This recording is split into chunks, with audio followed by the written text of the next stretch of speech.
New SSI SSDI and COLA update.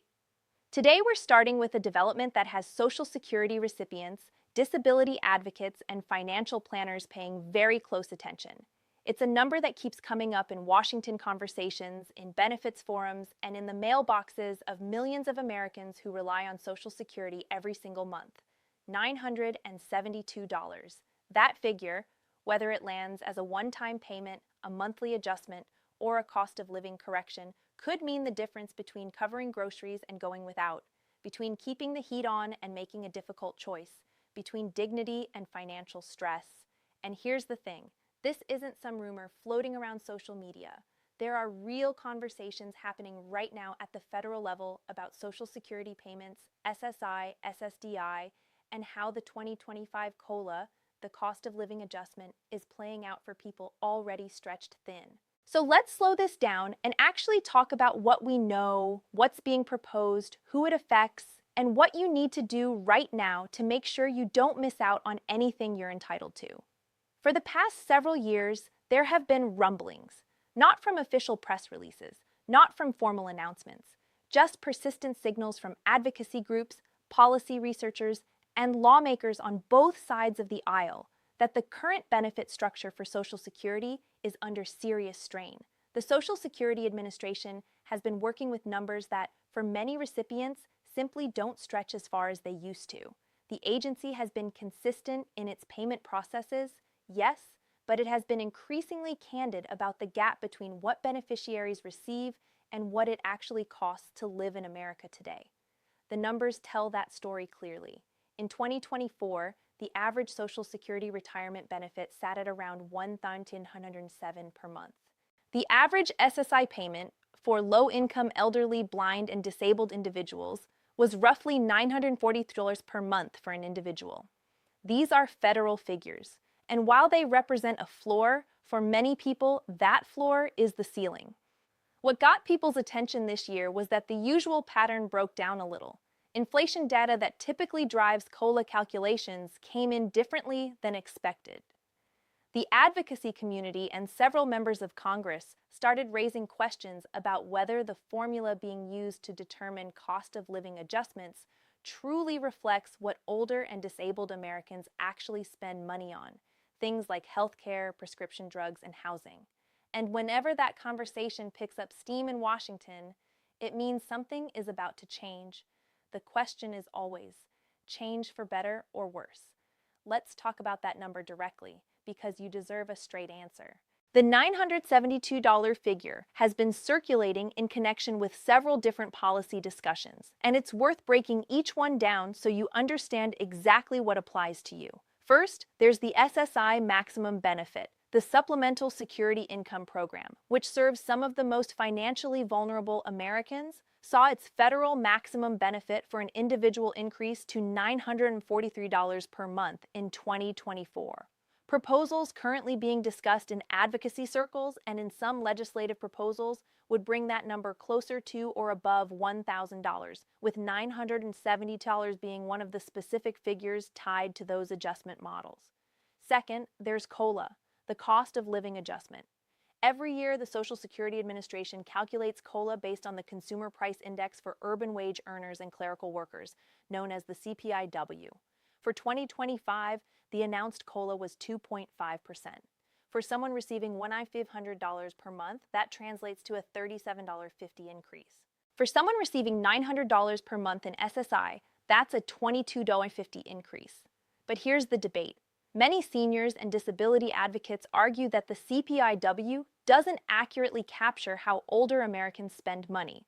They argue the CPIE, which stands for Consumer Price Index for the elderly, would produce higher, more accurate adjustments.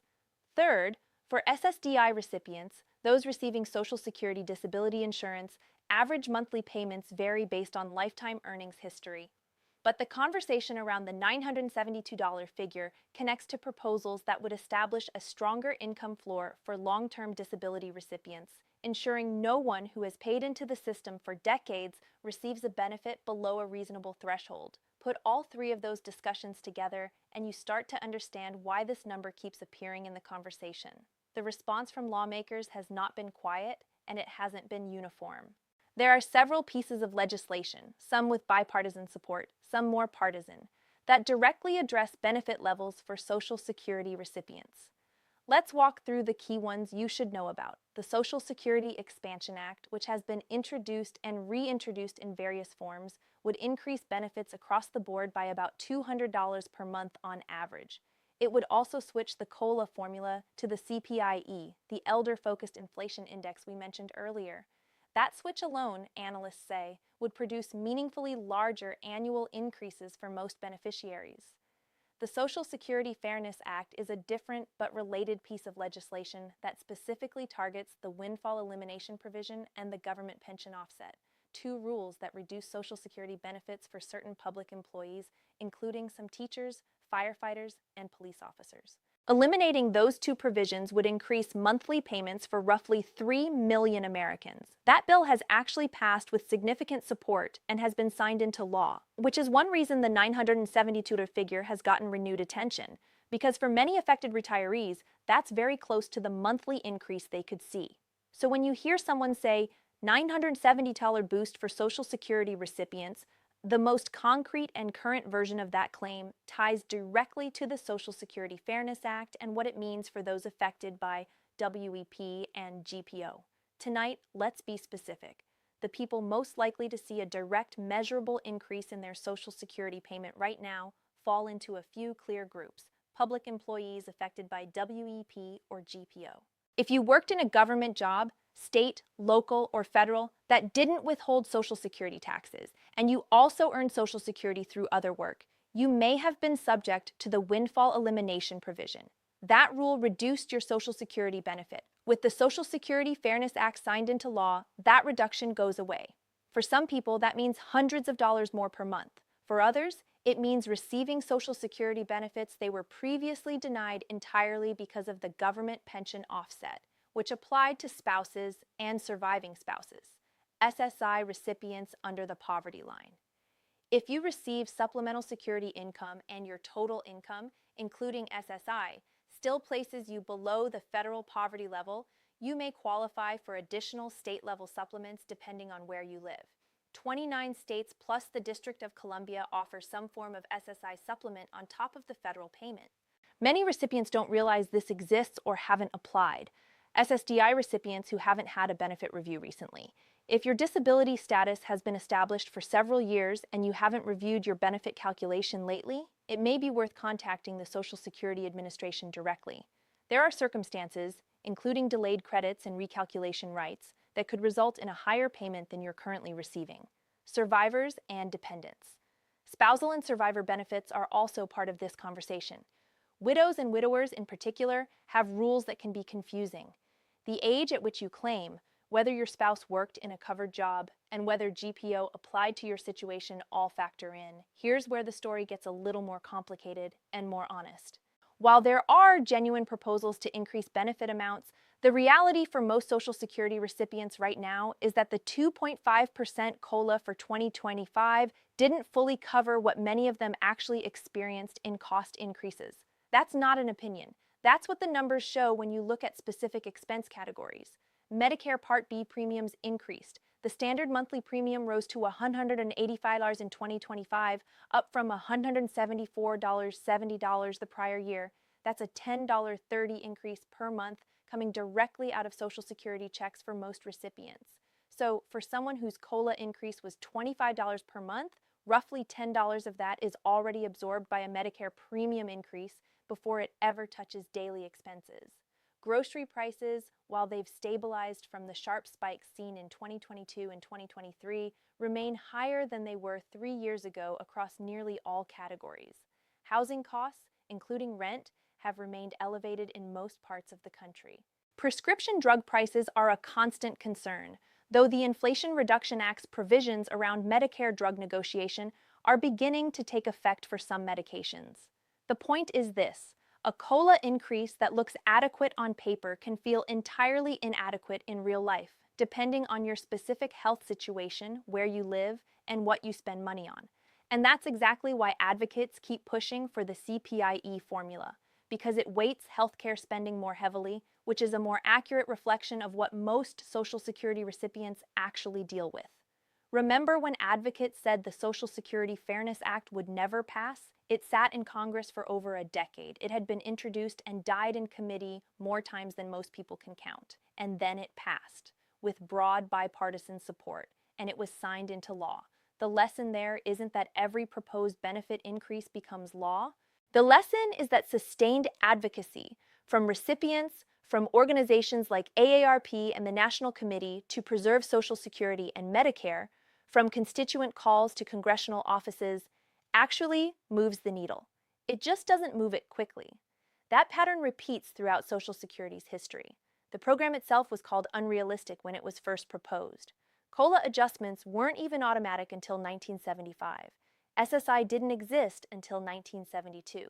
Every major improvement to this system came after years of pushing, and often after economic conditions made the case impossible to ignore.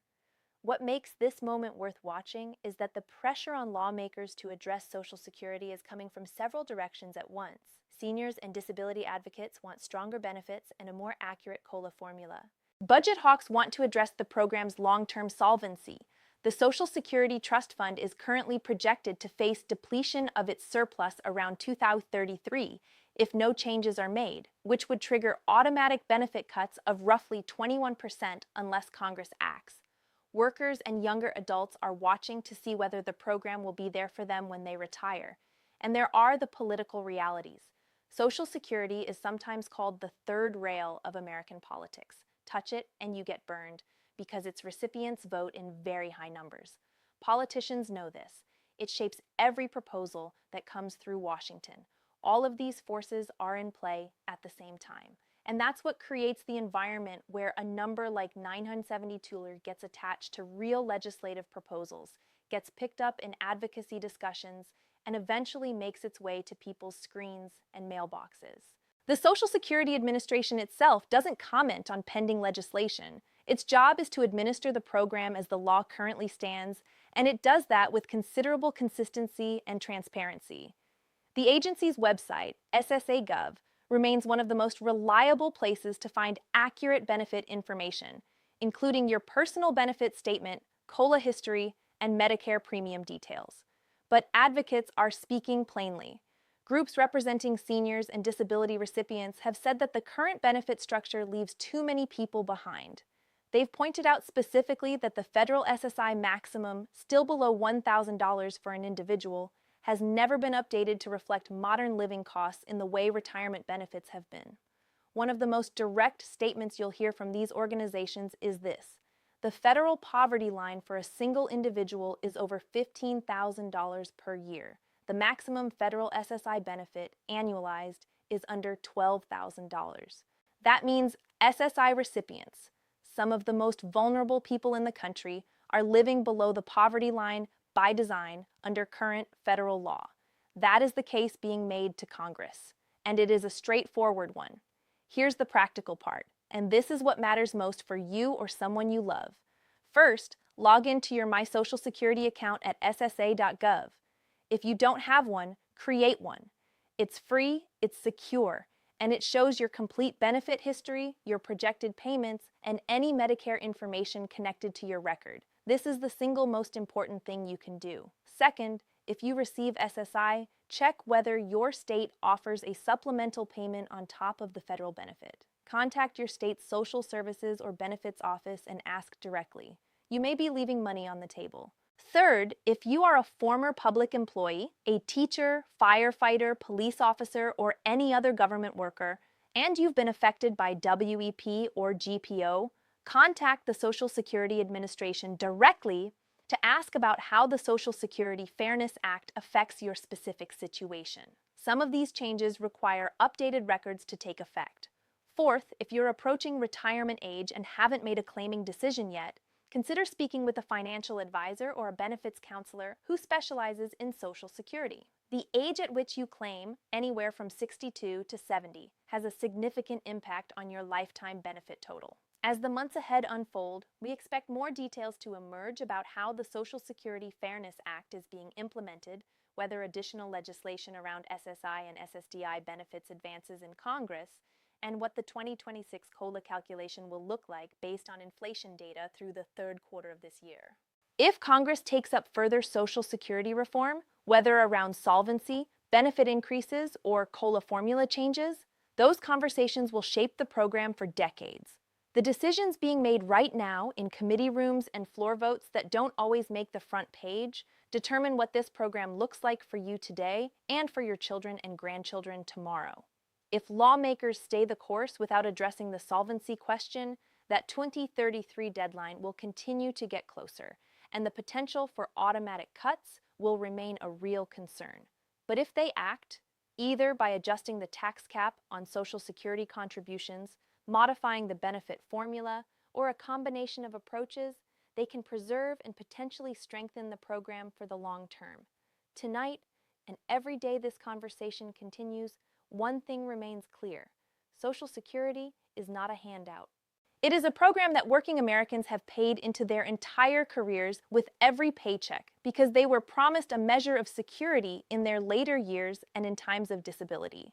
That promise deserves to be kept, fully, accurately, and without apology. The $972 figure at the center of today's conversation represents something real. For some people, it's already arrived through the Social Security Fairness Act. For others, it's a policy goal that advocates are still fighting to achieve.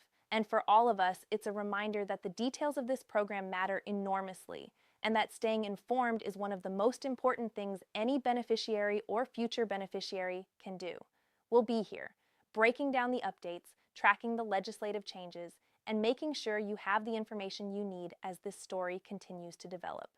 Because when it comes to your benefits, you deserve clarity, not confusion, not fear, just the facts explained clearly every time.